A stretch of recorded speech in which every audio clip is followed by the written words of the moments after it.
ಒಂದೇ ಮನೆಯಲ್ಲಿ 3 generation at A time ಇರ್ಬೇಕಾದ್ರೆ ಹೇಗೆ ಡಿಸೈನ್ ಮಾಡಬೇಕು ಅಂತ ಚಾಲೆಂಜ್ ಇರುತ್ತೆ. ಸೊ ಈ ರೂಮ್ ಬಂದ್ಬಿಟ್ಟು ಜೆನ್ಜಿ ಕಿಡ್ಸ್. ಸೊ ಇವ್ರ ರಿಕ್ವೈರ್ಮೆಂಟ್ ಹೇಗಿತ್ತು ಅಂದರೆ ಇವಾಗಿನ ಟ್ರೆಂಡ್ ತಕ್ಕಂತೆನೂ ಇರಬೇಕು ಮತ್ತು ಫ್ಯೂಚರ್ 5 ವರ್ಷ ಬೋರ್ ಆಗದೆ ಇರೋ ಥರ ಇದ್ದು ಚೇಂಜ್ ಕೂಡ ಮಾಡ್ಕೊಳ್ಳೋ ಆಪ್ಷನ್ ಇರಬೇಕು. ಸೊ ಇದನ್ನೊಂದು ಮುಂದಾಲೋಚನೆ ಇಟ್ಕೊಂಡು ಕಂಪ್ಲೀಟ್ಲಿ ಲೈಕ್ ಯೂನಿಕ್ ಆಗಿ ಡಿಸೈನ್ ಮಾಡ್ಕೊಂಡಿದ್ದೀವಿ.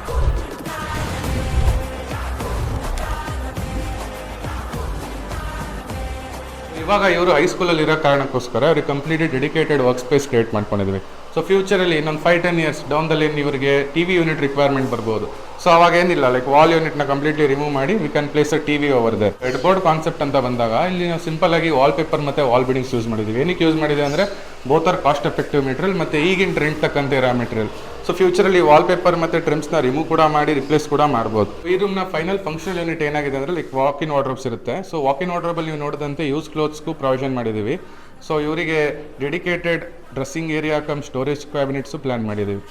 ಸೊ ಇದೆಲ್ಲ ಕಂಪ್ಲೀಟ್ಲಿ ಡ್ಯೂಕೋ ಫಿನಿಷಲ್ಲಿ ಬರ್ತಾ ಇದೆ. ಸೊ ನೀವು ಅಪ್ಕಮಿಂಗ್ ಇನ್ನೊಂದು ಹ್ಯಾಂಡ್ ಓವರ್ ಟೈಮಲ್ಲಿ ಕಂಪ್ಲೀಟ್ಲಿ ನಾನು ನಿಮಗೆ ಬ್ರೀಫ್ ತೋರಿಸ್ತೀನಿ ಡಿಸೈನ್ ಆದಮೇಲೆ ಹೇಗೆ ಕಾಣುತ್ತೆ ಅಂತ.